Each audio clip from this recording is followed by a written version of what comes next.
एक बार की बात है, एक विशाल और जादुई जंगल में रोमी नाम का एक जिज्ञासु और साहसी छोटा लड़का रहता था।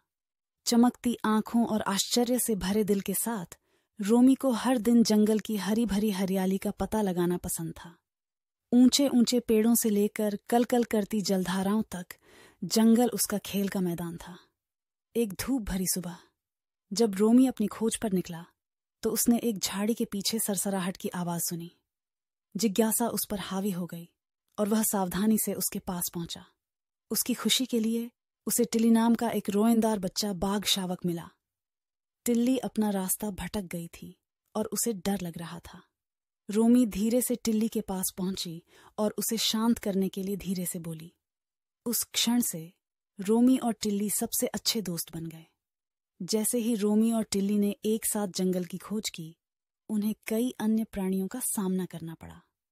एक दिन उनकी मुलाकात बेनी नाम के एक शरारती बंदर से हुई, जो एक पेड़ से दूसरे पेड़ पर झूल रहा था। बेनी मजाकिया था और उसे सभी को हंसाना पसंद था। रोमी और टिल्ली हंसी में शामिल हुए बिना नहीं रह सके। उस दिन से बेनी उनकी साहसिक तिकड़ी का हिस्सा बन गया। जैसे ही वे जंगल में गहराई तक घूमने लगे, उनकी नजर थियो नाम के एक शांत और बुद्धिमान बूढ़े कछुए पर पड़ी। थियो ने कई मौसम आते और जाते देखे थे और वह युवा खोजकर्ताओं के साथ अपना ज्ञान साझा करने के लिए हमेशा तैयार रहता था। वह उनका गुरु बन गया, जंगल के रहस्यों के बारे में उनका मार्गदर्शन किया और उन्हें जंगल से परे की दुनिया की कहानियां बताईं। रोमी, टिल्ली, बेनी और थियो ने मिलकर अविश्वसनीय साहसिक कार्य किए।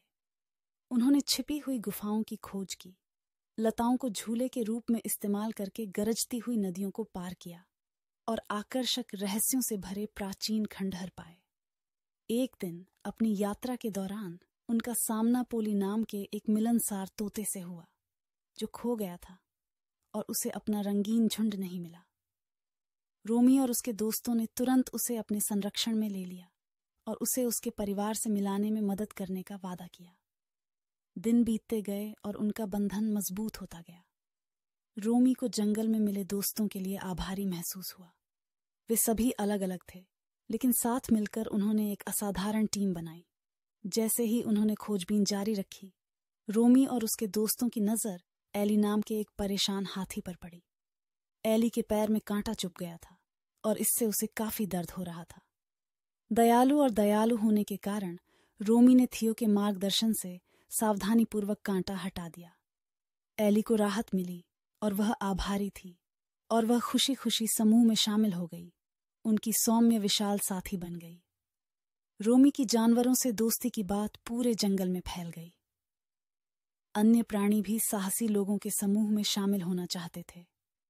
जल्द ही उन्होंने दोस्तों का एक विविध समूह बना लिया, जो एक दूसरे का ख्याल रखते थे।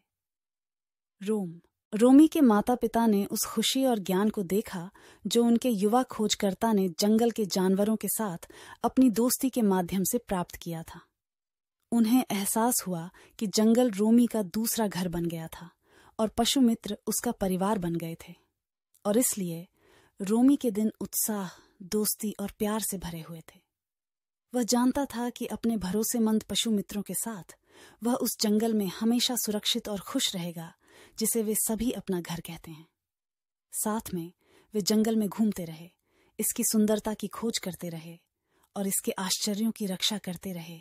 ऐसी यादें बनाते रहे जो जीवन भर याद रहेंगी। और इस तरह